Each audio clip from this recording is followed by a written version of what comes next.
What's quackalacking, everybody? My name's Plums, and today I want to discuss with you 3 things that I really want to see come back in Call of Duty World War II. They have a good variety here. I got 3 different things. I think they're all different enough to make the list here. So the first thing we're going to start off with is probably the thing I really want back the most. It's wager matches. If you haven't played Call of Duty, or I'm sorry, if you're newer to Call of Duty and you haven't played a Call of Duty after Modern Warfare 3, you probably don't know what wager matches are. But there's a currency in Call of Duty. Back in the day, it was called COD points. Currently, COD points are real money, but back in the day, you earned them by playing the game. And you could go into these mini-game modes, such as gun game, sticks and stones, sharpshooter, all these different mini-games, and you could bet your in-game currency against other players and try to get rich. And that's how you would unlock attachments and camos. You'd buy them with these in-game currency, so you could bet some points and get way more back. And then you can start buying gold camos and attachments for your weapons and new guns. It was a really dope feature. I loved it so much.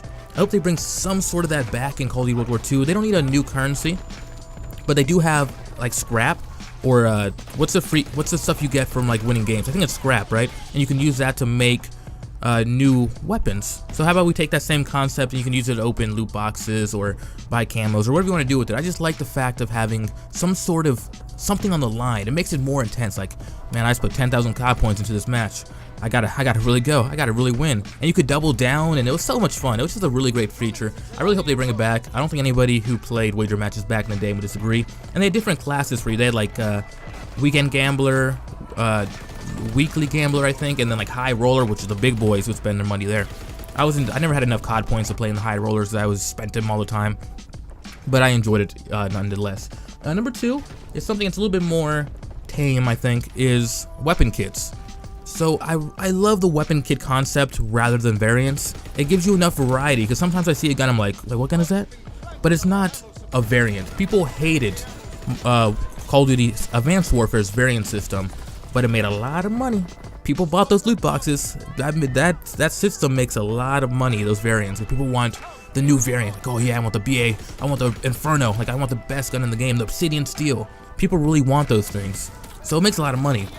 Weapon kits aren't as valuable as far as profit-wise, but I think Call of Duty this year, this might be a bold statement, I don't think they're really trying to make money. And but I know what you're thinking. Well, of course they want to make money. Plums are a business. I'm not sure. I don't think they're really going out of their way to make extra money. Is what I should say. I think they're trying to just build back somewhat of a lost fan base. The Call of Duty's still doing fine. Like everybody's, oh, Call of Duty's dead. Call of Duty's dead.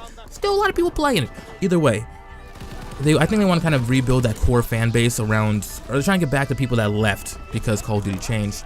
And I think a good way to do that and still have loot boxes in the game is do not have variants, but instead put weapon kits in there, just like Modern Warfare Remastered.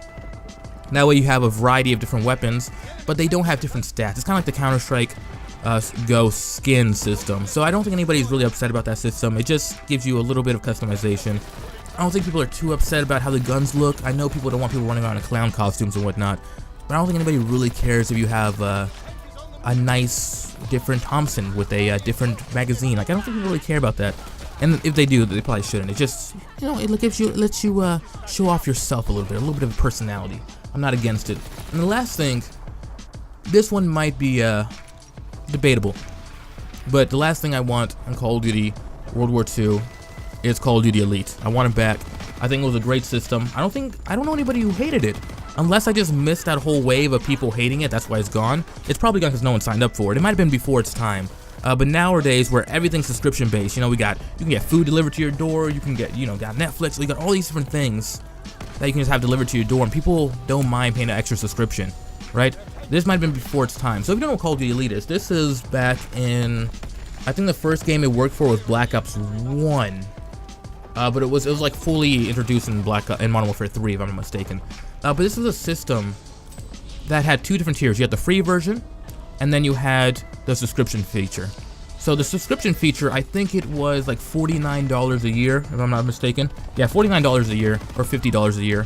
You would get all the DLC, plus bonus DLC. So Modern Warfare 3 had, people sleep on this game, but it had some of the best DLC. Not only did they have the 4 map packs, they had bonus maps they would put out once a month. So imagine, why don't they do that anymore? Now that I'm thinking about it, it's like even a great idea. They put out, right now Call of Duty puts out 4 map packs a year, and that's what they did back then. But in Call of Duty Elite, they put out the 4 map packs, and they had a bonus map every year. It might not have always been a multiplayer map. It could have been a 1v1 map or 2v2 map or 3v3 map. They had those like those game modes back then.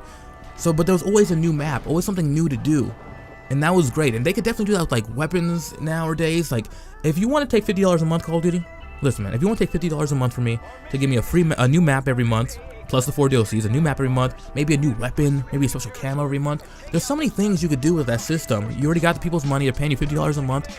Hook them up, man. Hook them up. And that's back when we had clan wars, so you could set up a clan in Call of Duty. It was more of a community-based system that we don't have anymore. Like Infinite Warfare, you can't be like, all right, buddies, let's form a clan. You can have a same clan tag, but there's no benefit. There's nothing beneficial to it. Like, you don't get special titles or emblems for being in a group and working together to get double more XP. And there's nothing like that, which is dumb. And you also got other things for the $40 a month or $50 a month. You got like strategic weapon guides and pages written by experts, clans, special events and prizes, video series, and this other stuff, premium group access, camouflages, whatnot. There was also a free version, so anybody could sign up.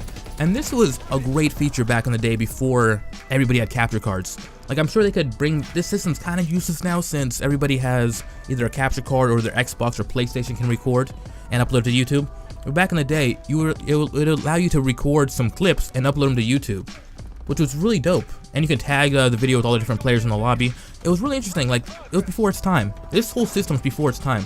Career stats, so you can look at your career stats on the app on the phone. So this was an app on your phone. And on this app, it was so dope because you can make your own class. Like, if you're on the road, like you're at a buddy's house or something, and he has a dope class, you can change your class right there on your phone so you don't forget what it was. It's such a, just as dope a feature.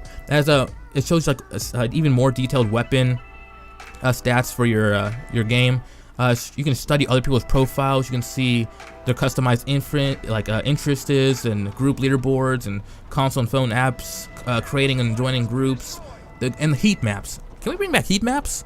I love heat maps. I don't know why I love them so much. They don't really do too much unless you're like really strategic about the game. Like, all right, so everybody goes here. It gives you an idea of where to stay out of, because you can see like where the most action is and be like, all right, well, let me stay on the outskirts of this and shoot in.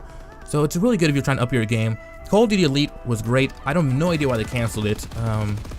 I guess people weren't signing up for it, but it was kind of before their time. It also had Elite TV, which was like a theater mode system where people could like upload their map tactics and stuff. Like, build a community. Yo, Call of Duty, you should bring this back and get a community going. Like, get a place where people can like upload their Call of Duty videos and kind of build a community around it. Like, Elite TV was a dope idea before its time. Just so much other stuff here. There's just a list of stuff. Look up Call of Duty XP or Elite. I'm sorry. Look into it. Check it out. They even had it for zombies and everything. It was a dope app. See if you would want it back. So this is all the DLC. Yo, there was 9 DLC content packs for Call of Duty Elite. 9. We only get 4 now. Imagine having 9 a year. Yo, let's count the maps. 1, 2, 3. Let's see here. 4, 5, 6. They added another game mode in one of these packs. They're adding game modes too? Alright, that's 6. Let's see here. There's 9 packs. There's only 2 of them. We got 7, 8, 9. I did not know there's 10. Yo, they added Spec Ops missions. I didn't know there was this many maps they added. 11, 12, 13, 14. Another Spec Ops mission. They're adding Spec Ops missions every month too. Is that the one I just read? Actually, I already lost count. I'm only 4 packs in. Though we're already at 10. We got 11, 12, 13, 14, 15. Those, okay. 16, 17. 2 new. Yo. The content value is there, I think. There's definitely a content value here. This one has only 2 maps, but that map was dope. Foundation, remember Foundation? Yo, that map was so fun on Drop Zone. Modern Warfare 3 did a lot of things right. Bring back Elite. I know. Oh, now look, it's almost 10 minutes. Now I'm gonna look like one of those guys who just gets the video to right to 10 minutes before he runs out of things to talk about. But I'm just going through this list here, man, and the content value is there. The content value is definitely there. Just bring back Call of Duty Elite, people. I'm gonna stop it before 10 minutes because I don't get paid for these videos anyways. Thank you guys for watching. My name's been Plums. Enjoyed the video. Make sure to leave a like and subscribe for more content like this. If you guys are into like Let's Plays and stuff, go check out my second channel, or my main channel, I guess. It's cool.